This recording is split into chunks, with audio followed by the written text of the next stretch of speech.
আজকে জ্যোতিষীয় চর্চায় আলোচনা করব কেতুদেবকে নিয়ে। কেতুদেবের এই নক্ষত্র পরিবর্তন 11ই নভেম্বর 2024, সূর্যদেবের নক্ষত্র উত্তরা ফাল্গুনীতে। এই নক্ষত্রে অবস্থানগত কেতুর কি প্রভাব পড়বে সিংহ রাশির উপর। তো যাই হোক, আলোচনাটি শুরু করার পূর্বে সমস্ত দর্শক বন্ধুদের আমাদের এই অ্যাস্ট্রো এসএম বাংলা চ্যানেলের মাধ্যমে নমস্কার জানাচ্ছি। যারা বহুদিন ধরে আমাদের প্রোগ্রাম দেখছেন, এখনও পর্যন্ত সাবস্ক্রাইব করেননি, তাদের কাছে বিশেষ অনুরোধ করব চ্যানেলটি সাবস্ক্রাইব করার জন্য। আর যদি অনুষ্ঠানটি ভালো লাগে তাহলে লাইক শেয়ার অবশ্যই করবেন, কমেন্ট করবেন। তবে আমার দর্শক বন্ধুদের কোনো রকমভাবে আমি বিভ্রান্তের মধ্যে রাখতে চাই না। এটা গ্রহের গোচরের অবস্থানের ফল প্রকাশ করা হচ্ছে।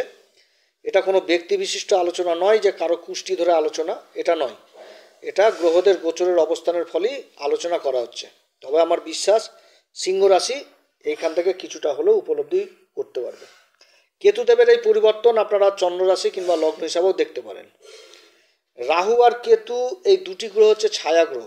রাহুর বিপরীতে কেতু অবস্থান করে। তো পাপ গ্রহের শ্রেণীতে হচ্ছে রাহু সবার প্রথম, আর যেহেতু কেতু এর বিপরীতে অবস্থান করে, কেতু হচ্ছে একটি শুভ গ্রহ। রাহু হচ্ছে কি? রাহু হচ্ছে ভ্রম, মায়া, নতুন নতুন চিন্তা ভাবনা, যোগাযোগ, অ্যাম্বিশন, এগুলো কিন্তু রাহু দ্বারা তৈরি হয়। আর কেতু হচ্ছে সম্পূর্ণ আলাদা। কেতু সবসময় আধ্যাত্মিকের দিকে ঝুঁকে থাকে এবং বোঝানোর চেষ্টা করে যে এই জগতে শুধু ঈশ্বরই আছে, ঈশ্বর ছাড়া কেউ নেই। ঈশ্বরই হচ্ছে এই বিশ্ব ব্রহ্মাণ্ডের মালিক। যার জন্য কেতুকে বলা হয় মোক্ষের কারক। রাশির প্রথম নক্ষত্র শুরু হয় এই কেতুকে দিয়ে, অশ্বিনী নক্ষত্র। জীবনে যা কিছু আকস্মিক ঘটে তার সাথে কেতু কোনো না কোনোভাবে জড়িত থাকে। রাহুর বিপরীতে অবস্থান করে এবং রাহুকে ব্যালেন্স করার ক্ষমতা একমাত্র কেতুর মধ্যেই থাকে। জন্মকুষ্ঠিতে যাদের রাহু খারাপ থাকে, তো সেই সময় রাহুকে ঠিক করতে গেলে আমরা কেতুকে দেখি। এবার কেতুকে যদি কেতুও দেখি খারাপ হয়ে আছে, তখন কেতুকে ঠিক করতে গেলে আবার দেবগুরু বৃহস্পতিকে দেখি। অর্থাৎ রাহুকে ঠিক করতে গেলে যেরকম কেতুকে প্রয়োজন হয়, সেরকম আবার কেতুকে ঠিক করতে গেলে দেবগুরু বৃহস্পতির প্রয়োজন হয়। কারণ কেতুর দেহে রয়েছে শুধু অনুভূতি শক্তি। যেমন একটা অন্ধ লোককে যদি একটা কোনো বস্তু দিয়ে দেওয়া যায়, তাহলে সে কিন্তু বলতে পারবে না চট করে যে একটা মানে কি ওরকে দেওয়া হয়েছে, বস্তুটার নাম কি সেটা বলতে হবে, বা বস্তুটা কেমন আকৃতি, কি বা আছে বস্তুটা। যাই হোক, বস্তুটাকে বোঝানোর জন্য যা যা প্রয়োজন সেটা কিন্তু তাকে বলা লাগবে। এই যে শিক্ষা বা যে জ্ঞানটা, এই জ্ঞানটা দিয়েই কিন্তু সেই জিনিসটাও মানে উপলব্ধি করতে পারবে। তো এই জ্ঞানটা আসছে কোথা থেকে? এই জ্ঞানটা আসছে দেবগুরু বৃহস্পতির মাধ্যমে। কারণ দেবগুরু বৃহস্পতি হচ্ছে কি? জ্ঞানের কারক। অতএব দেবগুরু বৃহস্পতির জ্ঞানের মাধ্যমেই কিন্তু কেতু মানে জ্ঞান পাবে এবং এগোতে পারবে এক কথায়। যার জন্যই কেতুর সাথে দেবগুরু বৃহস্পতির সম্পর্ক হচ্ছে গুরু আর শিষ্যের। আমরা এই যুগেও কিন্তু লক্ষ্য করি, দেখবেন যে কেউ হয়তো গা ভর্তি সোনা পড়ে রয়েছে, বিশাল বড়লোক জমিদার, তারাও কিন্তু সাধু সন্তদের পায়ে লুটিয়ে পড়ে সাধু সন্তদের কাছ থেকে আশীর্বাদ, ব্লেসিংটা পাওয়ার জন্য। যত বড়ই কোটিপতি হোক, তারা কিন্তু সাধু সন্তদের পায়ে লুটিয়ে পড়ে। এবার রাহুর কি? রাহুর রয়েছে মাথা আর কেতুর রয়েছে ধর। তাহলে মাথাটাকে আমরা সেভাবে দেখছি, যত বড়ই মানে কোটিপতি হোক, এই যে মাথা নিচু করছে সাধু সন্তদের কাছে, সাধু সন্তদের কাছ থেকে ব্লেসিং পাওয়ার জন্য। যার জন্যই কেতুকে এই সাধু সন্তদের সাথে তুলনা করা হয়েছে। অর্থাৎ গুরুর জ্ঞানেই কিন্তু এই সাধু সন্তরা সেই জ্ঞানটা, সেই আধ্যাত্মিক জ্ঞানটা লাভ করছে, যে কিভাবে ঈশ্বরের সাথে বিলীন হতে হবে বা ঈশ্বরের পথে যেতে গেলে কি করতে হবে, সেটা কিন্তু দেবগুরু বৃহস্পতির জ্ঞানেই কিন্তু সাধু সন্তরা এগিয়ে যায় ঈশ্বরের সাধনায়, ঈশ্বরের পথে।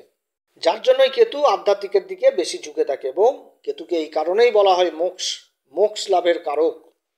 জীবনের কি সারমর্ম, জীবন কি, আসলে এর কি মূল্য রয়েছে, এটা কিন্তু আমরা তাই কেতু থেকেই দেখি। কেতু এই জন্য হচ্ছে মোক্ষের কারক। আবার যখন কেতু খারাপ অবস্থায় থাকে, তখন আমরা কি দেখি যে বলি আমরা কিন্তু বলি যে গুরুর দীক্ষা নেওয়ার জন্য। এমনি এমনি কিন্তু আমরা বলি না, এই সমস্ত কারণে বলে থাকি যে একমাত্র দেবগুরু বৃহস্পতির মানে জ্ঞান, সেই জ্ঞানই কিন্তু অন্ধকার থেকে আলোর পথে নিয়ে যায়। এবং কেতু তো দেখতে পায় না, কেতুর তো শুধু ধর রয়েছে, অর্থাৎ জ্ঞানের প্রয়োজন কেতুর। দেবগুরু বৃহস্পতি আর কেতু যখন একসাথে অবস্থান করে, সেটাকে বলা হয় ধ্বজা যোগ। আর এটা হচ্ছে কি? ধ্বজা মানে কি? জয়ের চিহ্ন, সবার উঁচুতে স্থান হয়। যে পতাকা দেখবেন, কেতুর পতাকা কিন্তু ত্রিকোণ হয় না, কাটা কাটা তিন ভাগ। আর এই কেতু আর গুরুর যখন জুতি হয়, সেই জুতিওয়ালা ব্যক্তি মানে যে কোনো ব্যক্তি, সে নারী হোক কিংবা পুরুষ হোক, তার ব্লেসিং যথেষ্ট কাজে লাগে। তো এবার কেতু কোনো ঘরে যদি অবস্থান করে, তো কেতুর ফলটা মানে বিভিন্ন রকম হয়ে যায়। কেতু কোন নক্ষত্রে অবস্থান করছে, যে নক্ষত্রে অবস্থান করবে সেই নক্ষত্রের ফল দেবে। কেতু যেই ঘরে অবস্থান করছে সেই ঘরের অধিপতির ফল দেবে, এবং কেতুর উপর যদি কোনো গ্রহের দৃষ্টি থাকে তাহলে সেই গ্রহেরও কিন্তু আবার ফল দিবে। অর্থাৎ কেতুর যে হাত ধরবে সেদিকে চলতে থাকে। তো এবার কেতু অবস্থান করছে উত্তরা ফাল্গুনী নক্ষত্রে, যার অধিপতি হচ্ছে সূর্যদেব। সিংহ রাশির ক্ষেত্রে কেতু অবস্থান করছে দ্বিতীয় ঘর, যেটা হচ্ছে কন্যা রাশি অর্থাৎ বুধের রাশি। এবার সিংহ রাশির ক্ষেত্রে বুধ হচ্ছে দ্বিতীয় ঘর, ধনসম্পত্তির ঘরের অধিপতি, আবার একাদশ ঘর, এই একাদশ ঘরের অধিপতি। তাহলে কেতু এ সময় দুটি ঘরের ফল দিবে, এবং কেতু অবস্থান করছে উত্তরা ফাল্গুনী নক্ষত্রে, যার অধিপতি হচ্ছে সূর্যদেব, অর্থাৎ রাশির উপরে যথেষ্ট প্রভাব থাকবে। আর এই কেতু উপর আবার দেবগুরু বৃহস্পতির দৃষ্টি রয়েছে। দেবগুরু মানে অবস্থান করছে কর্মের ঘর, যেটা হচ্ছে বৃষ রাশি, আর দেবগুরুর পঞ্চম দৃষ্টি কেতুর উপরে পড়ছে, অর্থাৎ কর্মের ঘরেরও ফল দেবে। আর দেবগুরু বৃহস্পতি হচ্ছে সিংহ রাশির ক্ষেত্রে কারক গ্রহ, পঞ্চম ঘরের অধিপতি এবং অষ্টম ঘরের অধিপতি। এই দুটি ঘরের অধিপতি মানে এই দুটি ঘরকেও বিশেষ প্রভাবিত করবে কেতু এই সময়। তার সাথে আবার 21শে জানুয়ারি মঙ্গল আবার রাশি পরিবর্তন করবে, তখন আবার মঙ্গলের দৃষ্টিও এই কেতুর উপরে থাকবে। তাহলে কেতু সে সময় মঙ্গলকেও প্রভাবিত করবে। তবে আজকের আলোচনাটা 21শে জানুয়ারি পর্যন্তই করব। 21শে জানুয়ারির পরবর্তী আলোচনা তখন করব যখন মঙ্গল আবার রাশি পরিবর্তন করবে। সিংহ রাশির ক্ষেত্রে কেতুর অবস্থান যথেষ্ট ভালো হতে যাচ্ছে, এবং খুব ভালো ফল পাবে এই সময় সিংহ রাশি। এর বিশেষ কারণ হচ্ছে যে এইখানটাতে হচ্ছে কর্মের ঘরে দেবগুরু বৃহস্পতি অবস্থান করছে, কর্মের ঘর থেকে পঞ্চম দৃষ্টি কেতুর উপরে পড়ছে, এবং কেতু যে ঘরে অবস্থান করছে সেটা হচ্ছে কন্যা রাশি।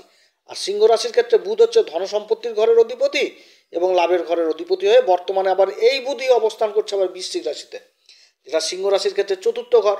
এবং বর্তমানে অবস্থান করছে বুধ আবার নিজেরই নক্ষত্র জ্যেষ্ঠা নক্ষত্র, আর তার সাথে আবার রাশির অধিপতি সূর্য এই বৃশ্চিক রাশিতে অবস্থান করছে। তার নিচ অবস্থাটাকে ত্যাগ করে বৃশ্চিক রাশিতে অবস্থান করছে, এবং অবস্থান করছে আবার দেবগুরু বৃহস্পতির নক্ষত্র বিশাখা নক্ষত্রে। এবার বৃশ্চিক রাশি হচ্ছে কি সিংহ রাশির ক্ষেত্রে চতুর্থ ঘর, যেটা হচ্ছে সুখের ঘর।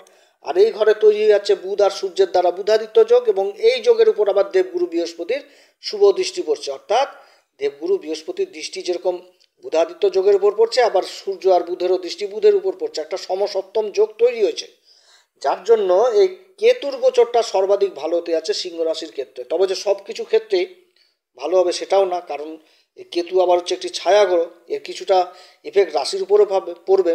তবে কি পড়বে সেটা আলোচনার মাধ্যমে আপনাদের সামনে তুলে ধরছি। অর্থাৎ এই যে কেতুর গোচর হচ্ছে 11ই নভেম্বর থেকে জুলাই মাসের 20 তারিখ পর্যন্ত, এই যে দীর্ঘ দিন সময়, এটা কিন্তু যথেষ্ট ভালো হবে সিংহ রাশির ক্ষেত্রে। এবার দ্বিতীয় ঘরে কেতু অবস্থান করছে, আবার বুধের রাশি। বুধ হচ্ছে কি বাণীর কারক, ম্যানেজমেন্টের কারক, ব্যবসার কারক, চতুরতার কারক। তাহলে কেতুর এই ঘরে অবস্থান, আবার কর্মের ঘর থেকে দেবগুরু বৃহস্পতির শুভ দৃষ্টি পড়ছে। তো এই সময়ে সিংহ রাশির যে মুখের বাণী, সে মুখের বাণী দ্বারা নিজের কর্মকে যথেষ্ট এগিয়ে নিয়ে যেতে পারবে, এবং যেই কর্মে যুক্ত থাকুক সেই কর্মে সুনাম সুখ্যাতি কিন্তু অর্জন করবে। এ সময় যারা কথাবাচক হিসাবে কাজ করছেন, চ্যাটার অ্যাকাউন্টেন্ট হিসাবে কাজ করছেন, অ্যাডভাইজার হিসাবে কাজ করছেন, ওকালতি হিসাবে কাজ করছেন, তাদের জন্য যথেষ্ট ভালো।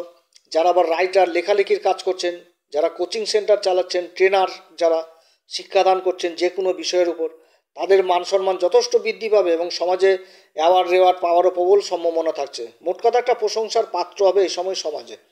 এবার দ্বিতীয় ঘর থেকে আবার আমরা আত্মীয় স্বজন ঘর হিসাবেও দেখি। তো এই সময়কালে আত্মীয় স্বজন কুটুমদের মধ্যে একটা মিল মহব্বত থাকবে, যথেষ্ট বৃদ্ধি পাবে। তার সাথে আবার পঞ্চম ঘরের অধিপতি হচ্ছে দেবগুরু বৃহস্পতি, কর্মের ঘরে অবস্থান করছে, তার দৃষ্টি আবার কেতুর উপর পড়ছে। অর্থাৎ একটা মাঙ্গলিক কার্য অনুষ্ঠিত হবে বাড়িতে, এবং তার সাথে সুসংবাদও পাবে যে বাড়িতে একটা নতুন সদস্যের আগমন, এইরকম একটা সুসংবাদ পেতে যাচ্ছে সিংহ রাশির দম্পতিরা। এবং তার সাথে যারা বহুদিন ধরে সন্তান লাভের চেষ্টা করছেন তারাও সুসংবাদ পেতে যাচ্ছে এই সময়কালে। কর্মক্ষেত্রে যথেষ্ট উন্নতির যোগ রয়েছে, কারণ দেবগুরু বৃহস্পতির দৃষ্টি পড়ছে ষষ্ঠ ঘরে, যেটা হচ্ছে কম্পিটিশনের ঘর। আবার এই কম্পিটিশনের ঘরে কেতুরও দৃষ্টি পড়ছে, তাহলে ষষ্ঠ ঘরটা সম্পূর্ণ অ্যাক্টিভ হয়ে গেছে। এই সময়কালে শত্রুরাও যারা পিছনে লেগেছিল এতদিন ধরে, যে কম্পিটিশনে মানে কর্মক্ষেত্রে তো কম্পিটিশন প্রতিনিয়ত লেগে থাকে, একে অপরকে এগোতে না দেওয়া। তো এই সমস্ত দিকে যথেষ্ট এগিয়ে থাকবে। যারা সরকারি কিংবা বেসরকারি কাজের চেষ্টা করছেন তাদের কর্মলাভ হওয়ার সম্ভাবনা থাকছে, এবং নিজের কর্মকে প্রসারিত করার জন্য যদি ঋণেরও চেষ্টা করে তাহলে সেই ঋণটা আরও পাওয়ার সম্ভাবনা থাকছে। যারা কোর্ট কেস মোকদ্দমায় জড়িত রয়েছেন এই জায়গাতেও ভালো ফল পাবে সিংহ রাশি। বিগত দিনে যে মোকদ্দমার মধ্যে একটা দুর্ভোগে পড়েছিল, একটা টেনশনে মানসিক অস্থিরতার মধ্যে পড়েছিল যখন এই হস্তা নক্ষত্রে ছিল, কারণ হস্তা নক্ষত্রে যখন ছিল তখন হস্তা নক্ষত্রের অধিপতি চন্দ্রদেব। চন্দ্রদেব হচ্ছে দ্বাদশ ঘরের অধিপতি। অর্থাৎ এই সময়কালে যে অশান্তির মধ্যে পড়েছিল, এবার সূর্যের নক্ষত্রে অবস্থান করার জন্য এই সমস্ত দিক থেকে আবার রিলিফ পেতে পারছে, মানে পেতে যাচ্ছে এই সিংহ রাশি। কর্মক্ষেত্রে একাধিক লাভের রাস্তা তৈরি হবে, যেহেতু লাভের ঘরের অধিপতি বুধের রাশিতে অবস্থান করছে কেতু। অর্থাৎ কর্মক্ষেত্রে একাধিক লাভ হবে, তার সাথে আবার সঞ্চয় জিনিসটাও ব্যাপকভাবে করতে পারবে এই সময়। তবে বিশেষভাবে প্রভাবিত হবে যাদের বর্তমানে কেতুর দশা কিংবা কেতুর মহাদশা চলছে। এ সময় সিংহ রাশির জাতক জাতিকাদের মধ্যে যাদের কেতুর দশা মহাদশা চলছে তারা কিন্তু বিশেষভাবে প্রভাবিত হতে যাচ্ছে এই নক্ষত্রে গোচরের ফলে। যারা রাজনীতির সাথে জড়িত রয়েছেন তারা বিশেষভাবে লাভবান হবে, নিজের কথাকে সমাজের সামনে তুলে ধরতে পারবে এবং মান সম্মান যথেষ্ট বৃদ্ধি পাবে, তার সাথে দায়িত্বও বৃদ্ধি পাবে। কর্মক্ষেত্রে বিশেষ সাহায্য লাভ করবে। কর্মক্ষেত্রে উচ্চতর অফিসার বা উচ্চতর লোকেদের সহযোগিতা পাওয়া যাবে এই সময়, নিজের কর্মকে এগিয়ে নিয়ে যেতে পারবে। যারা সরকারি কাজে যুক্ত রয়েছে, যারা সরকারকে মাল সাপ্লাই দিচ্ছেন, তাদের কাজকর্ম যথেষ্ট ভালো হবে। জায়গা জমির কাজে যারা যুক্ত রয়েছেন তাদের কাজকর্ম যথেষ্ট ভালো হবে।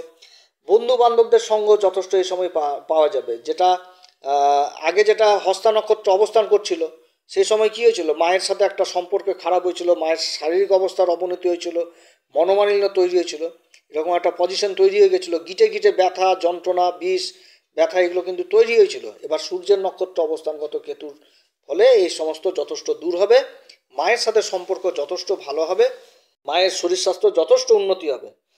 কর্মক্ষেত্রে প্রমোশন লাভ হবে, তার সাথে আবার কিছু ক্ষেত্রে পরিবর্তন হবে, অর্থাৎ পরিবর্তন হওয়ার সাথে সাথেই প্রমোশন হবে। কারণ দেবগুরু বৃহস্পতি পঞ্চম ঘরের যেরকম অধিপতি, সেরকম আবার অষ্টম ঘরের অধিপতি হয়ে কর্মের ঘরে অবস্থান করছে, তার দৃষ্টি আবার কেতুর উপর পড়ছে। আর অষ্টম ঘর থেকে আমরা আকস্মিক জিনিসটাকে দেখি, যার জন্য কর্মক্ষেত্রে আকস্মিক পরিবর্তন দেখা দিচ্ছে। পিতা মাতাদের সন্তানের প্রতি যে দুশ্চিন্তা সেটা দূর হবে। প্রাথমিক শিক্ষাতে যে সমস্ত সন্তান মানে পিছিয়ে পড়েছিল বা চিন্তায় ছিল পিতামাতারা, এই সমস্ত দিক থেকেও কিন্তু সমস্যা দূর হবে। এবং তার সাথে যারা উচ্চশিক্ষার জন্য জড়িত, উচ্চশিক্ষার সাথে তারাও কিন্তু সফলতা পাবে। যারা রিসার্চ জাতীয় বিদ্যায় জড়িত রয়েছেন তাদের বিশেষ ভালো হতে যাচ্ছে, বিদেশ যাত্রার প্রবল সম্ভাবনা থাকছে। তার সাথে যারা চিকিৎসক তারা এই সময় বিশেষ জ্ঞান লাভ করবে। যারা মেডিকেলে যুক্ত রয়েছেন, ওষুধের কাজে যুক্ত রয়েছেন, তারপরে মেডিকেল শপের কাজে যুক্ত রয়েছেন, রিপ্রেজেন্টেটিভ হিসাবে কাজ করছেন, তাদের জন্য যথেষ্ট ভালো। এবার কোন কোন দিক থেকে সাবধানে থাকতে হবে সূর্যদেবের এই নক্ষত্রে গোচরে, সেটা এবার বিশেষ আলোচনা করব। সেটা হচ্ছে কি, যেহেতু সূর্যদেবের নক্ষত্রে অবস্থান করছে কেতু, অর্থাৎ রাশিকেও কিন্তু বিশেষ প্রভাবিত করবে। রাশিটা কি? রাশি হচ্ছে আমাদের ব্যক্তিত্ব, রাশি হচ্ছে আমাদের চরিত্র, রাশি হচ্ছে আমাদের সামাজিক স্ট্যাটাস, কীভাবে আমরা সমাজে মেলামেশা করি, আমাদের মন মানসিকতা। এবার যেহেতু কেতু সূর্যের নক্ষত্র অবস্থান করছে, আর সিংহ রাশির মধ্যে একটা জিনিস দেখা যায়, বিশেষভাবে লক্ষ্য করা যায়, সেটা হচ্ছে ডিসিপ্লিন মেনটেন করে চলা।